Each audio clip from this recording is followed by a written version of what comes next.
to him about penalties and the fact that you guys have obviously not asking you to comment on previous years, but the fact is this team is now the least penalized team after 2 seasons of being the most penalized team. What the heck have you done?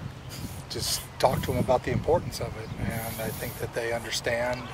In training camp, when we did stupid things, we ran to the fence and back. It was like junior high school, but it sent a message that this is important and this is how you win football games, and that's, it's ultimately it's up to the players. They can either choose to be disciplined or they can choose not to be disciplined, and all you can do is lay out the ramifications. If they're disciplined, that they have a chance to win games, and if they care about the people in the locker room, that's what happens. But the message, when the coach gets the message out, isn't that half the battle? When the guys, you can say something, they can do something else, but when you say something, they actually do it. Doesn't that tell you that, you know what, they're listening to me?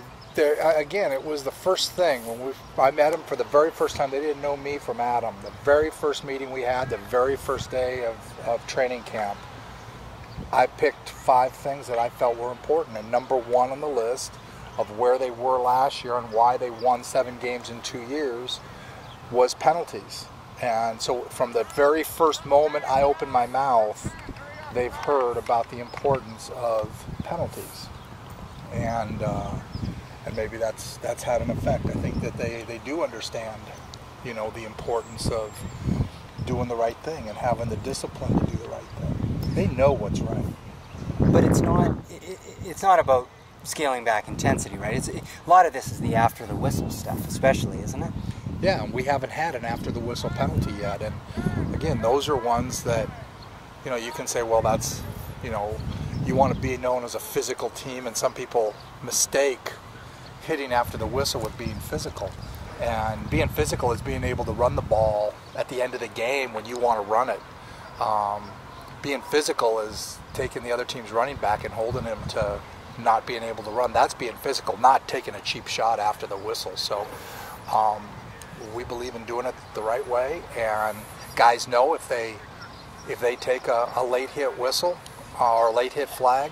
I guess we had one. I guess Alex Busby had a roughing the passer. It was a helmet to helmet hit that was borderline. So we did have one.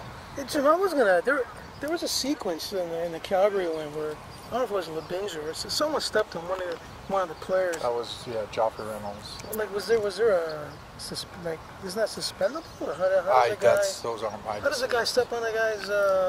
You should call the league office and does that ask kind of them. stuff? That's, Okay, we have nothing to do with that. It was like days of watching wrestling almost. So what about Cleo? Like into his time in Toronto, what do you like so far when you watch film, go over film with him? I like his composure. I like his toughness. I like that he's learning every snap. I saw him today actually make a throw kind of sidearm, which he hasn't done yet, which you have to do in this league. You have to find ways to get the ball to different players. He had an underhand pass the other night in the game to Andre. So he's learning, how you have to play the CFL game. And all you can ask for is a guy to have great composure, great leadership, and be willing to learn. And Cleo's wide open to learning. He learns every snap he takes, every game he watches. He gets better and better and better. And he's shown a great toughness. He stands in the pocket. He's not afraid to take a shot, and he's going to get better and better. When he had a mistake the other night, his first throw on the out cut late that Browner picked off when we needed a field goal, and he'll learn from that. So he wants to be good. He wants to do the right things. He wants to be what our fans are expecting him to be. Do you ever envision a day where he can call his own plays? Or is that something that's down the road. Too much for a guy to take? That's down the road. Down the road, yeah. Yeah, it's difficult now we have them call their plays every day in practice. We have a segment of practice where they call their own plays. Okay. And so he's learning how to do that. But that's down the road. And some quarterbacks like to do it, some don't. It just depends on the quarterback. And when you simulate it in practice, Jim, what What's an example? Like, is it like 2nd and 10 They from change our the 40? they change the situations up. Oh, all the It's time. yeah, Okay, it's okay. a period we call fire, and Okay. we start off 1st and 10, and then the guy yells out 2nd and 8, so he calls a 2nd okay. and 8 play, and then he calls out 2nd and 3, and then he calls out 1st and And 10. the quarterbacks And the quarterbacks are react calling their own accordingly. plays, Yeah, I and the see, defensive, okay. the linebackers are calling their defenses. Okay, I so get no it. coaches are allowed on the field, and Oh, okay. it's part of teaching guys how to play the game. Okay. Is that all relative to the experience of the quarterback before making that call, or is that something that just gets discussed in terms of when he would be able to? No, it's all calls on part this? of understanding that he's understanding.